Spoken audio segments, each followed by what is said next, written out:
The Richardson family murders remain one of Canada's most shocking and tragic criminal cases, captivating public interest and raising questions about mental health, familial bonds, and the darker aspects of human nature.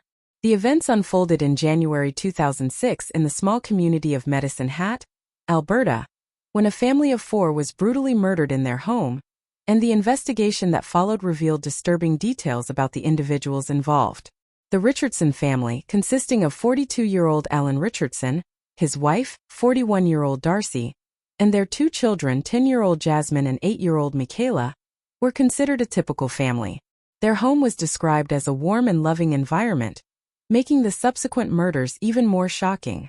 On the morning of April 23, 2006, the bodies of Allan, Darcie, and Micaela were discovered in their home by police after a concerned family member alerted them. Jasmine, the eldest daughter, was reported missing, leading investigators to fear she might have been abducted. However, it soon became clear that the situation was far more sinister. Detectives quickly focused their attention on Jasmine, who was not just a victim but also a suspect.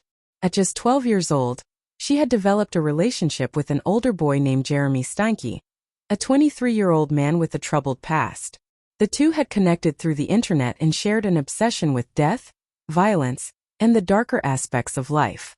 Jasmine's relationship with Steinke was controversial and raised concerns among her family and friends, who noticed changes in her behavior and demeanor.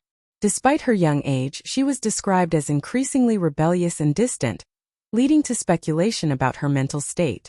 As police delved deeper into the investigation, they uncovered a chilling narrative that revealed Jasmine's involvement in the murders. Reports suggested that she had conspired with Steinke to kill her family, driven by a desire to escape her home life and pursue a relationship with him.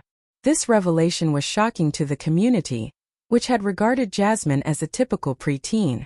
The couple's plans involved a gruesome attack on her family, with Steinke reportedly urging Jasmine to carry out the murders herself. On the night of the killings, they invaded the Richardson home, where they brutally attacked Allan, Darcie, and Micaela while they slept. The details of the murders were horrifying. Allan was stabbed multiple times, while Darcie and Micaela were also attacked with a knife. The brutality of the killings shocked investigators, who struggled to comprehend the level of violence involved. After the murders, Jasmine and Steinke fled the scene, with Jasmine later reporting to her friends that she had run away from home.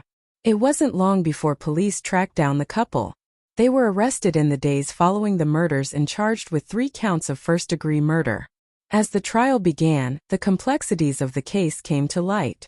Jasmine's age raised questions about her culpability in the murders, leading to debates about the legal system's ability to address crimes committed by minors. Her defense argued that she had been manipulated by Steinke, who had exerted a significant influence over her actions.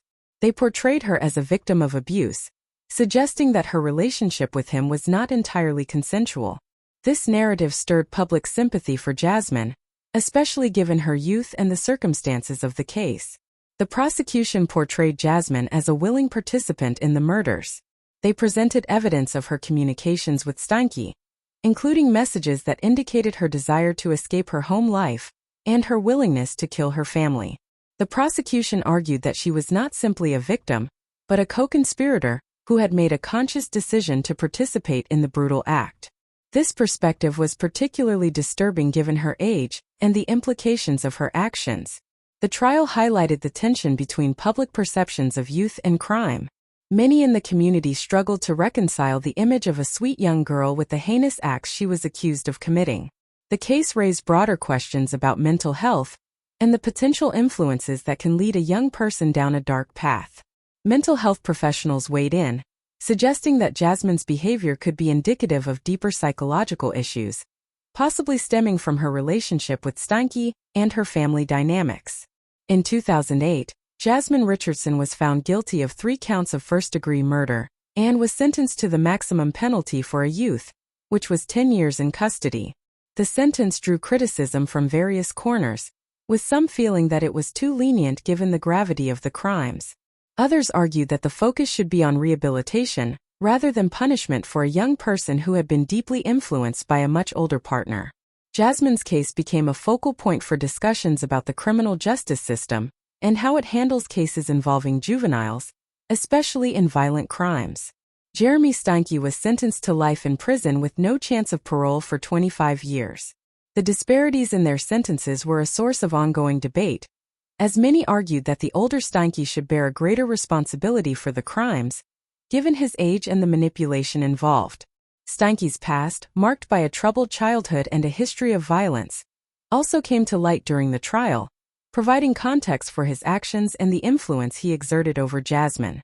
The Richardson family tragedy serves as a stark reminder of the complexities of familial relationships and the potential for darkness to lurk beneath the surface of seemingly normal lives.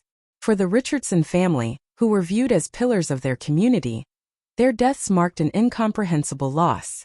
The impact on the community was profound, leading to discussions about youth violence, mental health, and the responsibilities of parents in recognizing and addressing troubling behaviors in their children.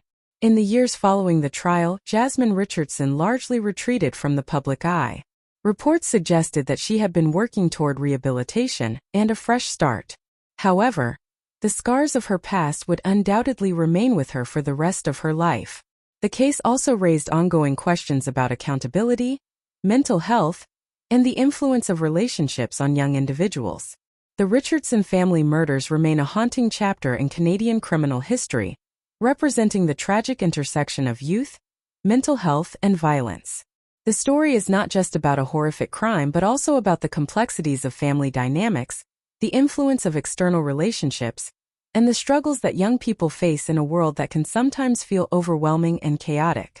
As discussions about youth crime and mental health continue, the Richardson case serves as a poignant reminder of the need for understanding, support, and intervention in the lives of young individuals facing turmoil. Thank you for listening to another episode of Loopholery, your go-to podcast channel for quick, witty, and insightful takes on random topics, all in 8 minutes or less. Whether we're diving into quirky facts, exploring weird loopholes, or just pondering life's strange questions, we keep it short, fun, and engaging. Perfect for curious minds on the go. Like or subscribe, and get your fix of unpredictable knowledge bites.